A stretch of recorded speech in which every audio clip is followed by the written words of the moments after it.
There's a very specific kind of exhaustion that sleep just cannot fix. You've probably felt it before. It's not the physical tiredness you get after a long day of manual labor or an intense workout. It is an existential fatigue. We have reached a strange, unprecedented point in modern history where the usual complaints about jobs, things like low pay, bad benefits, or long hours, aren't even the main issue anymore. Today, people are burning out in high-paying jobs. They are quiet quitting in comfortable air-conditioned offices. Why? Because we have stopped believing that our work actually leads anywhere meaningful. We used to think that if we just climbed the corporate ladder, we'd find fulfillment and happiness at the top. But today, that ladder feels like it's leaning against a collapsing wall. With the rapid rise of artificial intelligence and a hyper-digital economy, that nagging voice in the back of your mind is getting louder and louder. Does any of this actually matter? If I vanished tomorrow, would my work even be missed? Today we are going to dive into the question that nobody in the corporate world wants to answer. What happens to a human being when work stops giving their life a sense of meaning? This isn't a video about productivity hacks, time management, or career advice. This is an exploration of that exact feeling you've been carrying around. The feeling you can't quite put into words, where you start to realize you're becoming a ghost in your own career. To truly understand why so many of us feel completely lost right now, we have to look back at what work used to be. For generations, the social contract between an individual and society was remarkably simple and straightforward. You give the system your hard work, and in return, the system gives you a stable life. Work was never just about a paycheck or a direct deposit at the end of the month. It provided the entire framework for human existence. It gave people a clear identity. You knew exactly who you were based on what you did: a teacher, a builder, a nurse, an engineer. Social status. It defined your respected place within your local community, a daily structure. It told you exactly when to wake up, how to dress, and how to measure the value of your days. A predictable future.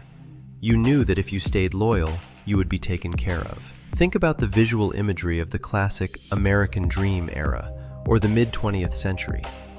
Picture the bustling old-school offices, the massive manufacturing plants, families gathering around dinner tables, and crowded morning trains filled with people reading the newspaper. Even if the work was grueling, repetitive, or physically exhausting, it felt real. If you worked at a factory, you could see the actual car being built. If you were a clerk, you saw the physical files helping a real person. There was a direct, undeniable connection between your sweat and your economic stability. People built their entire self-esteem around the badge of being a hard worker. It gave them the deeply human feeling of being necessary. But over the last couple of decades, that traditional contract didn't just change, it completely dissolved. Welcome to the modern era of what philosophers call abstract labor. Today, for millions of professionals, work has become completely digital, seemingly endless, and weirdly invisible. You spend 8 hours a day moving data from one spreadsheet to another. You answer emails about other emails. You attend endless Zoom meetings just to discuss the schedule for future meetings. We have drastically shifted away from actually creating tangible things, moving instead toward managing processes. And somewhere in that shift, something vital broke inside us. Modern corporate culture demands your absolute devotion. It asks for your passion, your creativity, and your soul. Yet at the exact same time, the system treats you as entirely replaceable with a single click. To make matters worse, look at the current anxiety surrounding AI. It's not just the financial fear of losing a job or a paycheck. It is the existential dread of losing your relevance. If an algorithm can generate in 10 seconds what took you 10 years of intense study to master, you naturally start to ask, what am I even for? Even remote work, with all its undeniable conveniences, has accidentally accelerated this sense of isolation. We sit alone in our rooms, staring at glowing pixels, completely disconnected from the physical world. We don't see the people we are helping. We only see abstract performance metrics and deliverables. The truth is, people aren't actually afraid of hard work. What they are truly terrified of is pointless work. We are suffering from a massive collective disconnect. We have optimized every single ounce of economic efficiency, but along the way, we completely lost the why. And the psychological consequences of this collapse run much deeper than a bad mood on a Monday morning. When your primary source of meaning, the thing you spend 40 to 60 hours a week doing, loses its substance, your internal psychological world begins to shatter. Psychologists are currently observing an unprecedented spike in chronic, low-grade anxiety that has no obvious external cause. When you remove a sense of purpose from your daily labor, you lose your internal compass.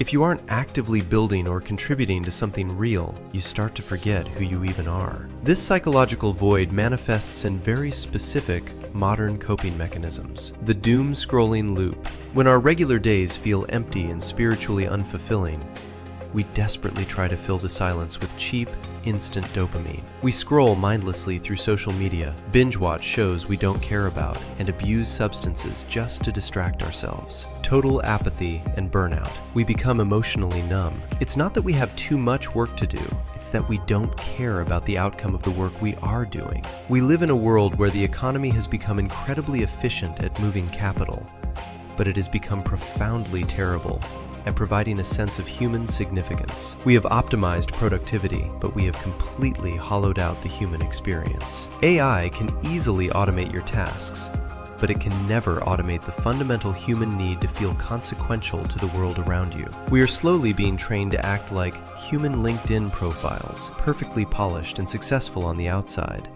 but completely empty and untethered on the inside. A massive part of our collective pain comes from a foundational lie that we have been told since early childhood. Your ultimate value as a human being is directly equal to your professional productivity. Decades of hustle culture and motivational social media content have created an entire generation of people who are quite literally terrified to stop moving. We have been deeply conditioned to feel an intense sense of guilt the moment we rest, as if an afternoon spent doing absolutely nothing is a moral failure or a wasted day. But the modern world is violently breaking this psychological model.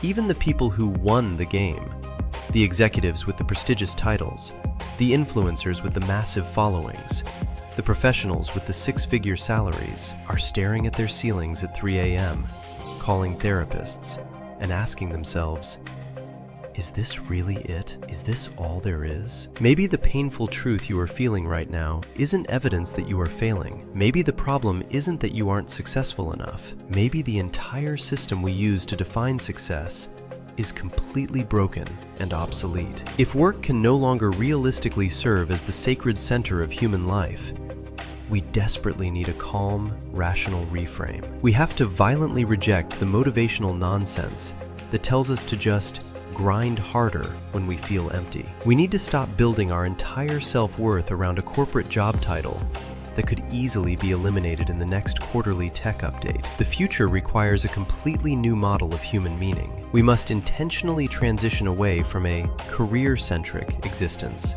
and move toward a life-centric existence. What does that actually look like in practice?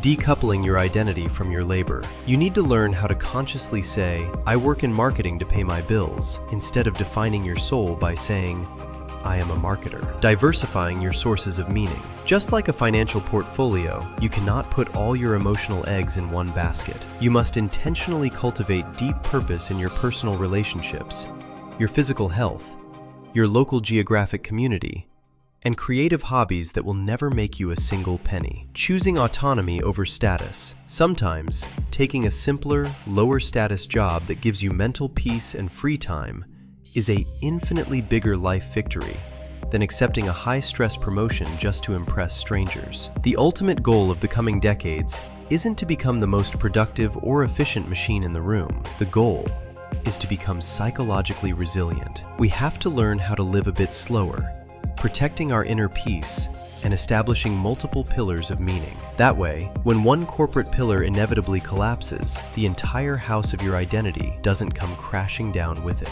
As we move deeper into this complex, tech-driven decade, The global economy will continue to shift at a terrifying pace. Artificial intelligence will get vastly smarter. Traditional job descriptions will continue to get weirder and more detached from reality. But we need to realize that the most dangerous crisis of our near future will not be a financial one. It will be a widespread crisis of human meaning. For the first time in a long time, humanity is being forced to confront the hardest existential question of all. How do we find genuine value in ourselves when we aren't actively producing or doing anything for a corporation? Maybe the future won't actually care how productive we were, how many emails we sent, or how many projects we successfully managed. Maybe the future will simply ask whether we finally learned how to be human without the constant, exhausting need for non-stop achievement. Perhaps the true meaning of your life was never meant to be discovered somewhere along a corporate career path. Perhaps meaning is something beautiful and fragile that you have to actively protect from your career. If these specific thoughts and anxieties have been quietly living in your head lately, I want you to know that you are absolutely not alone in this. I'd love to open up a genuine, quiet space for discussion in the comments section below. Has work started to feel emotionally empty or robotic for you lately? Or have you successfully found a way to reclaim your sense of purpose completely outside of your 9-to-5 job? If you found value in these reflections and want to continue having deeper conversations about navigating the modern world, consider subscribing to the channel. Thank you so much for watching. Take a deep breath, step away from the screen for a moment, and stay grounded.